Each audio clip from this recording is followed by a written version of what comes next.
10వ తరగతి చదివే 15 ఏళ్ల బాలుడు తొలిసారిగా ఒక నాటిక వేశాడు. నటనలో ఆ బాలుడికి అదే తొలి ప్రవేశం. పైగా 70 ఏళ్ల వృద్ధుడి పాత్ర అది. చిన్న పిల్లాడే కదా, ఏం చేస్తాడులే అని జనం ఆ సమయంలో అనుకున్నారో ఏమో. ఆ బాలుడు మాత్రం ఆ విధంగా భావించలేదు. కళామ తల్లికి న్యాయం చేయాలి, నాటిక చూడడానికి వచ్చిన వారిని మెప్పించాలి, ఈ రెండు మాటలే చెబుతూ చాలా పట్టుదలతో శ్రమించారు. చివరికి ఆ నాటికలో తన నటనతో మెప్పించాడు. బెస్ట్ యాక్టర్ అవార్డు కూడా అందుకున్నాడు. ఇది 1970లోని మాట. అలా 1970లో నటనలో పడిన పునాది నేడు విశ్వవ్యాప్తంగా గుర్తింపు తెచ్చుకునేలా చేసింది. ఇంతకీ ఆ బాలుడు ఎవరా అని అనుకుంటున్నారా? ఇంకెవరు, మెగాస్టార్ చిరంజీవి. చిరంజీవి పుట్టినరోజు సందర్భంగా ఐ న్యూస్ ప్రత్యేక కథనం మీకోసం.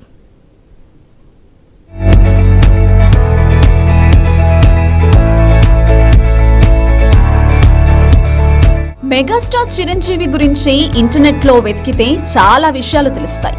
సినీ జీవితం, పొలిటికల్ లైఫ్, సేవా కార్యక్రమాలపై చిరంజీవికి ఉన్న శ్రద్ధ గురించి తెలుసుకోవచ్చు. కానీ తెర వెనక చిరంజీవి గురించి తెలియని ఎన్నో ఆసక్తికర అంశాలు ఉన్నాయి.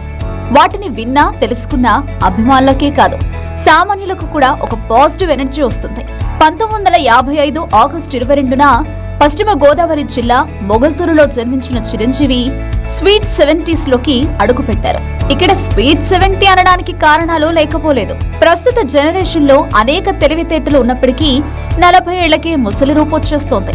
చిరంజీవి అలా కాదు, ఎవర్ గ్రీన్ యంగ్. 70 ఏళ్లలో కూడా సినిమాల్లో ఫైట్స్ చేస్తారు, డాన్స్ చేస్తారు, కొత్త స్టెప్పులు పరిచయం చేస్తారు. ఒక్కో స్టెప్ లో ఒక్కో మెగా బ్రాండ్ ఉంటుంది. అది ఒక్క చిరంజీవికే సొంతం.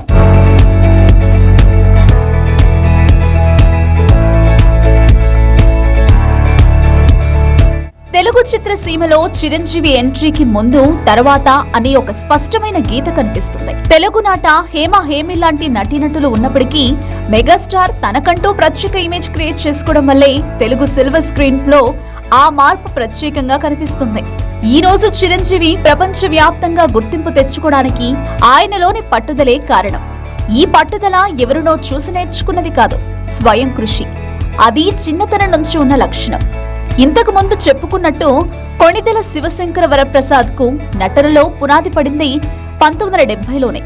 చిరంజీవి అసలు పేరు కొణిదెల శివశంకర వరప్రసాద్ అని అందరికీ తెలిసిందే. సినిమాలోకి వచ్చాక చిరంజీవిగా పేరు మారింది. చదువుకునే రోజుల్లో శంకరబాబుగానే పరిచయం.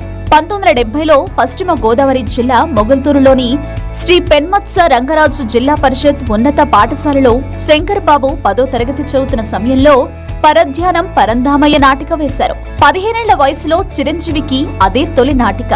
తనలోని నటనను ప్రపంచానికి పరిచయం చేసిన తొలి సందర్భం. పరధ్యానం పరంధామయ్య నాటికలో టైటిల్ రోల్ చిరంజీవిదే. 70 ఏళ్ల వృద్ధ టీచర్ పాత్ర. 15 ఏళ్ల వయసులో 10వ తరగతి విద్యార్థి 70 ఏళ్ల వృద్ధుడి పాత్ర ఎలా చేస్తారు అనే డౌట్ రావచ్చు. ఏదో 4 డైలాగులు చెప్పి అలరిస్తారని అనుకోవచ్చు. కానీ చిరంజీవి మాత్రం అలా అనుకోలేదు. నాటికను చూసేవారికి తాను 70 ఏళ్ల వృద్ధుడిలానే కనిపించారని అనుకున్నారు. పరధ్యానం పరంధామయ్య నాటిక రచన, దర్శకత్వం చేసింది చిరంజీవి చిన్ననాటి స్నేహితుడు డాక్టర్ కేపీఎన్ సత్యప్రసాద్. చిరంజీవి తన స్నేహితుడిని ఇప్పటికీ ముద్దుగా, ప్రేమగా పండరి అని పిలుచుకుంటారు. ఈ నాటికలో సత్యప్రసాద్ ది ఒక స్టూడెంట్ పాత్ర. ఇద్దరు విద్యార్థుల్లో పండరి కూడా ఒకరు.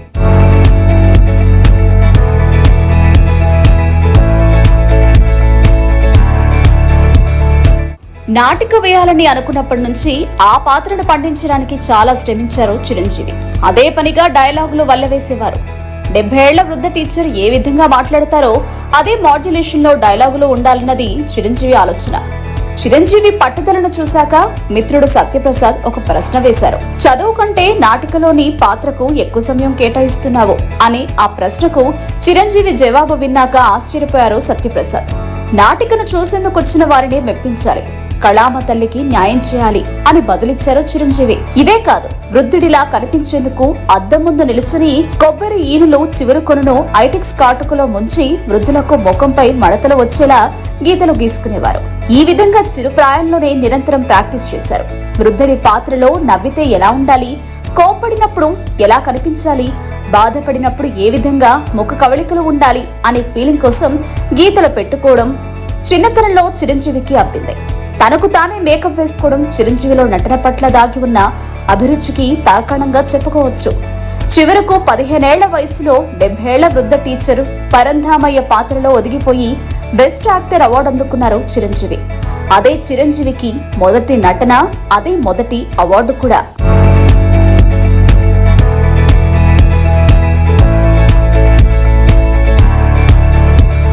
పదో తరగతి చదువుతున్న విద్యార్థికి అది మొదటి నాటిక అయినప్పటికీ ఏదో నటనలో పూర్వ అనుభవం ఉన్నట్టుగా వీక్షకులను మెప్పించాలి. కళామ తల్లికి న్యాయం చేయాలి, ముఖ కవళికలు బాగా ఉండాలి అనడం, అలాంటి పదాలతో సమాధానం చెప్పడం సామాన్య విషయం కాదు. అది చిరంజీవికి నటన పట్ల ఉన్న నిబద్ధతగా చెప్పుకోవాలి. చిరంజీవికి చెందిన ఆసక్తికర అంశాలలో ఇలాంటిదే మరొకటి కూడా ఉంది. అది ఇంకా ఆసక్తికరం. 1983లో విడుదలైన శివుడు శివుడు శివుడు సినిమాలో చిరంజీవి నాట్యం ఉంటుంది. చిరంజీవి చేసిన ఆ నాట్యానికి నాడు చాలా ప్రశంసలొచ్చాయి. ఆ సినిమాలో చిరంజీవి భరతనాట్యాన్ని చూసిన ప్రపంచ ప్రఖ్యాతిగాంచిన ప్రముఖ నాట్యాచారులు వేదాంతం రాఘవయ్య ఆశ్చర్యపోయారు. భరతనాట్యం ఎక్కడ నేర్చుకున్నారు? అన్ని ముద్రలు ఎలా సాధ్యమైంది? శాస్త్రీయబద్ధంగా నాట్యం చేయాలంటే ఎంతో కృషి ఉండాలి అని వేదాంతం రాఘవయ్య చెప్పడంతో దానికి చిరంజీవి వినయంతో చెప్పిన సమాధానం ఆ నాట్యాచారుడిని ఆశ్చర్యపరిచింది. తాను భరతనాట్యం నేర్చుకోలేదని బదులిచ్చారు చిరంజీవి. తన చెల్లి విజయను భరతనాట్యం నేర్చుకోవడానికి తీసుకెళ్లిన సమయంలో కిటికీలోంచి చూసి నాట్యాన్ని ఔపోసన పట్టినట్టు తెలిపారు. ఈ సమాధానానికి ఆశ్చర్యపోయిన వేదాంతం రాఘవయ్య కారణ జన్ముడంటూ చిరంజీవిని కొనియాడారు. నటరాజస్వామి అంశంగా పేర్కొన్నారు. ఏం మాట్లాడాలో తెలియడం లేదని చెబుతూ ఆ నటరాజస్వామికి మానసపుత్రుడివి అంటూ చిరంజీవికి ఆశీర్వచనాలు అందజేశారు వేదాంతం రాఘవయ్య. అంటే చిన్నతనంలో చూసిన నాట్య భంగిమలను, ముద్రలను గుర్తుపెట్టుకుని వాటిని ప్రదర్శించడం అంటే మాటలు కాదు. అందుకే చిరంజీవిని దగ్గర నుంచి చూసిన వారు ఏకసంధాగ్రాహి అని అంటారు.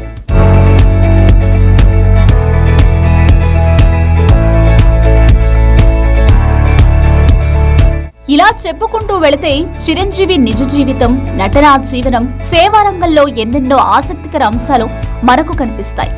గాడ్ ఫాదర్ లేని రంగంలో స్వయం శక్తితో ఎదిగి ఎందరికో బాట చూపించారు. టాలెంట్ ఒక్కరి సొంతం కాదని, అదే విజయ తీరాలకు తీసుకెళ్తుందని నిరూపించారు చిరంజీవి. ఎంత ఎదిగినా ఒదిగి ఉండాలన్న సూత్రాన్ని తన ప్రవర్తన ద్వారా చెప్పడం, పేదలను ఆదుకోవాలని తపన, చిరంజీవి బ్లడ్ బ్యాంక్ ద్వారా అనేక మందికి ప్రాణదానం చేయడం, కరోనా సమయంలో ఉచితంగా ప్రాణాధారమైన ఆక్సిజన్ అందించడం, ప్రకృతి విపత్తుల సమయంలో ఆ పన్నులను ఆదుకోవడానికి చొరవ చూపడం మెగాస్టార్ మెగా సహృదయానికి ఒక మేలిమి తార్కాణం.